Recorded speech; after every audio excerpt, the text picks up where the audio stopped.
Bonjour et bienvenue à tous pour cette première vidéo d'initiation sur le logiciel de conception assistée par ordinateur FreeCAD, un logiciel gratuit. Alors on va d'abord parler un peu de FreeCAD. FreeCAD c'est un logiciel de conception paramétrique. Alors qu'est-ce que ça veut dire? Ça veut dire que tout ce qu'on va faire, pour construire notre pièce, on va utiliser des fonctions dans lesquelles il va falloir entrer des paramètres. Par exemple une fonction trou pour faire un trou dans notre pièce, et on va rentrer le paramètre diamètre du trou. Et là où la conception paramétrique est assez puissante, c'est que on pourra à tout moment revenir sur ces fonctions et ces paramètres. Si au bout de plusieurs heures, je reviens sur ma pièce et je me dis mon trou il fait pas 10 mm de diamètre mais il en fait 15, c'est possible de revenir sur cette fonction, de changer le paramètre, de passer le trou à 15 mm et la pièce va s'actualiser et tout va rentrer dans l'ordre assez facilement. Voilà la puissance un peu des logiciels de conception paramétrique.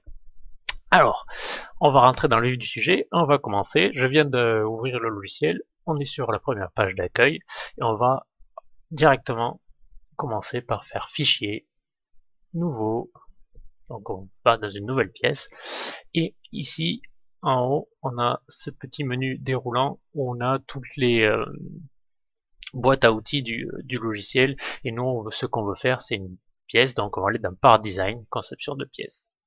Voilà, Part Design. On va voir tous les outils du Part Design qui vont apparaître ici. Et avant de commencer à faire notre pièce à proprement parler, on va d'abord regarder les outils pour déplacer la caméra. Comme ça, ça sera bien plus simple pour continuer par la suite. Pour que ça soit un peu plus clair, je peux peut-être vous le montrer sur une vraie pièce. Hop, on va ouvrir un engrenage que j'ai fait. Et hop, je vous montre les différentes fonctions. Donc on appuie sur le bouton du milieu, la roulette.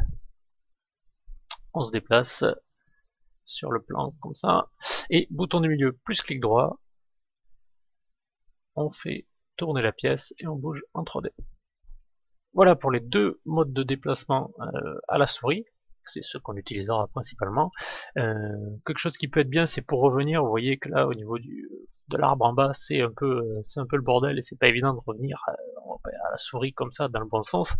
Alors pour ça, il y a quelque chose qui est très pratique, c'est le clavier le numpad qui vous permet avec les touches 1, 2, 3, 4, 5 et 6 qui vous permet de revenir selon les plans que vous voulez et de vous mettre parfaitement de face. Là, on a retrouvé avec la touche 2, on a retrouvé notre vue normale de base. Voilà pour les vues. Maintenant, je vais revenir sur une pièce un peu plus. On va revenir pour la conception d'une pièce depuis le début, donc je refais pareil, fichier, nouveau.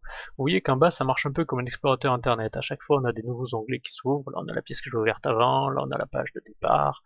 Si on veut les fermer, hop, on les ferme, il n'y a pas de souci. Donc, j'ai que ma nouvelle pièce, qui pour l'instant n'a pas de nom.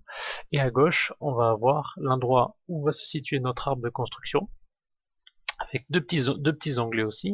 Les tâches, ça va être l'opération actuelle dans laquelle on est.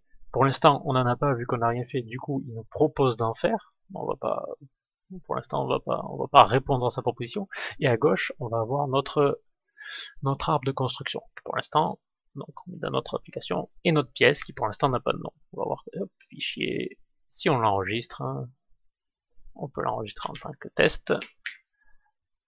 Hop, on va voir que notre pièce s'appelle test ici aussi, pas de souci pour ça.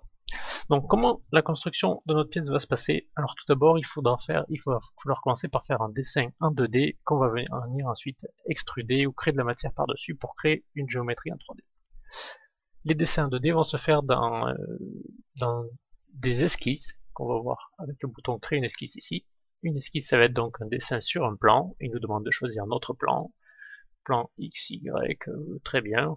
Choisir, hop, on choisit notre plan et ensuite on tombe dans une nouvelle boîte d'outils spéciale à la création d'esquisses. On commence tout d'abord par faire une géométrie très simple. On va essayer de faire nous un cylindre. Donc pour faire un cylindre en 2D, c'est quoi? C'est un cercle. Donc on va créer un cercle. Clique sur le bouton cercle.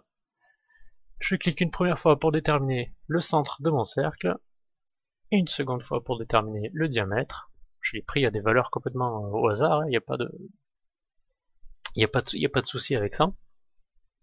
Et une fois que j'ai créé ça, je peux, si je suis content de mon esquisse, pour l'instant elle me plaît, je peux fermer mon esquisse ici, ou alors appuyer sur le bouton ici sortir de l'esquisse, sortir de l'édition de l'esquisse, j'en sors, et du coup je vois que sous ma pièce, hop, on a un sketch, qui veut dire esquisse, donc on a notre première esquisse ici.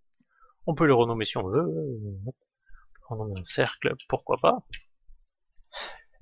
Et ensuite, on va venir sélectionner notre esquisse, et on va venir essayer de créer une forme 3D à partir de celle-là, en appuyant sur le bouton de création de matière, qui se trouvent tous ici, hein, les boutons de création de matière.